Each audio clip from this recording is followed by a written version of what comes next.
YouTube, thanks for checking out The Film Geek. Today I'm talking about the 1987 film Cherry 2000. Well, what am I gonna do, Slim? It's a cherry or nothing? Just let me show you a couple of things. Now, this is our Bambi 14 model. Brand new, never been used. Coming up is our Cindy 990. Strictly domestic, actually. Housework, taxes, things like that. Below the waist, no man's land. Now, if I read you correctly, I think you're looking for something with a little more spunk. Spunk isn't exactly the word. It's more kind of intangible. Mm-hmm. Cherry 2000 is directed by Steve Dejanay and it's starring Melanie Griffith and David Andrews. Cherry 2000 tells the story of a city dweller in a post-apocalyptic world where things are kind of getting better. Well, at least for the city dwellers. Everywhere else is a complete and absolute wasteland. So anyways, the hero of our story has to find a new body for his companion bot. Sex bot, dude. It's a sex bot. His companion bot. So he stores all the memory of his Cherry 2000 on a disc and seeks out someone to help him get through the wastelands of California so that he can find a body for his robot, sex doll, companion robot. Cherry 2000 was originally slated for a 1986 release, but unfortunately Orion Pictures were having some major financial difficulty at the time, so the movie was held back. But lo and behold, in 1987, the glory that is RoboCop is released and Orion is now swimming in the monies. So Orion decides to release Cherry 2000 to some limited theaters in the United States, and it makes a whopping $14,000 on a $10 million budget. The film was then dumped off on the VHS and movie services like HBO, and it was given kind of a cult following. Not a huge cult following, but it got a little bit of notoriety later on down the road. So what do I like about this movie?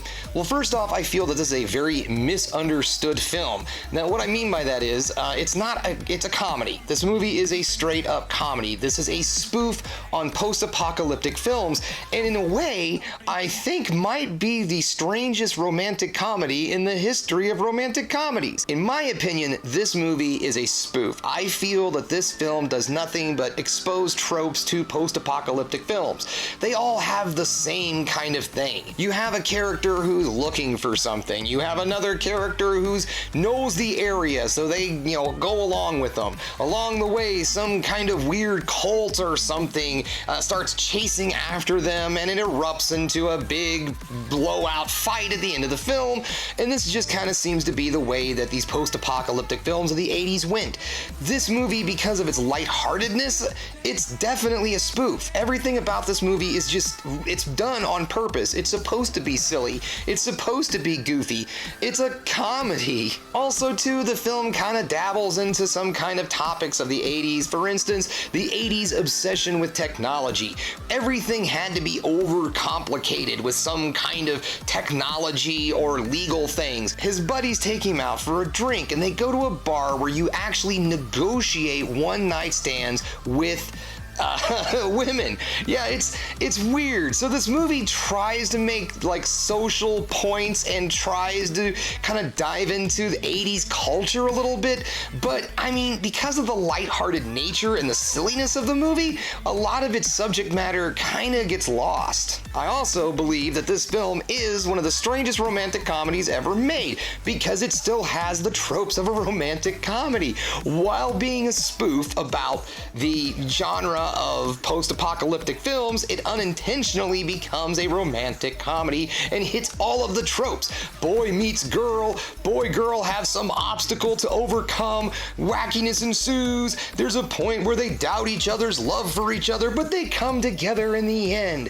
This movie does that. It does all of that. I mean, yeah, I don't get it. It's weird that I don't know if this was intentional. Like they were going, okay, we're going to just make the most confusing tone movie ever. And this is what they came up with. I mean, it's cool. Don't get me wrong. I really enjoy this movie.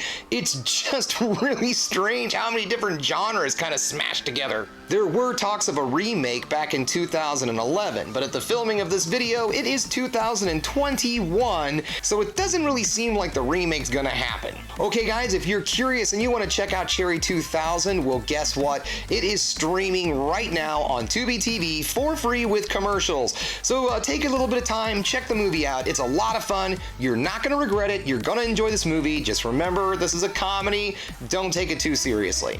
Alright guys, that brings us to the end of another Film Geek video. If you liked what you saw here today, go ahead and subscribe to the channel. Give me a thumbs up so I know you like what you're seeing. And of course, ring that bell for notifications so you know when I put another one of these videos up. And if there's one other thing you can do, folks, that is keep watching movies.